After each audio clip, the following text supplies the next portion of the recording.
Ito po yung mga kagamitang mga hinakot. Ngayon nakatambak pa.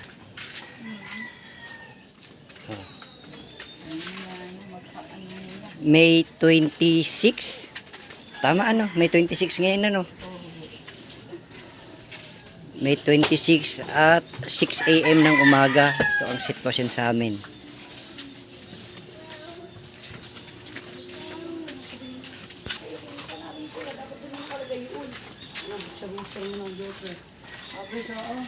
Kawawang kawawa.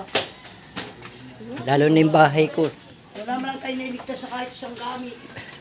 Talaga. Ano ba ito yung galing kay Ate Det? Kay galing kay Bandol. Kung saan naman kayo din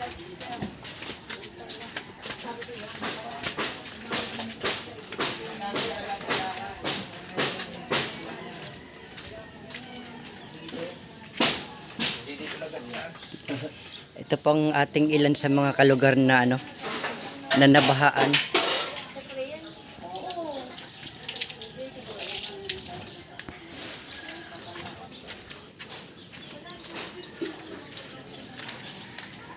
Puntahan po natin ng Dad.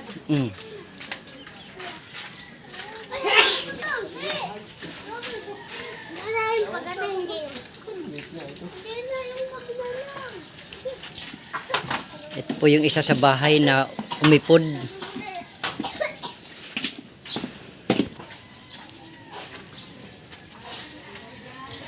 Ito naman po yung aking bahay.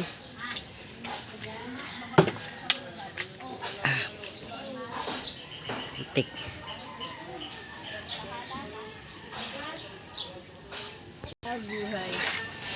Ano pong nangyari sa bahay ninyo? Wasak po. Lahat, walang natira. Sa mga gamit po, Wala kaming naisalba. Hindi akalain na lalaki ang tubig, kaya ipinaglalagay laang sa taas.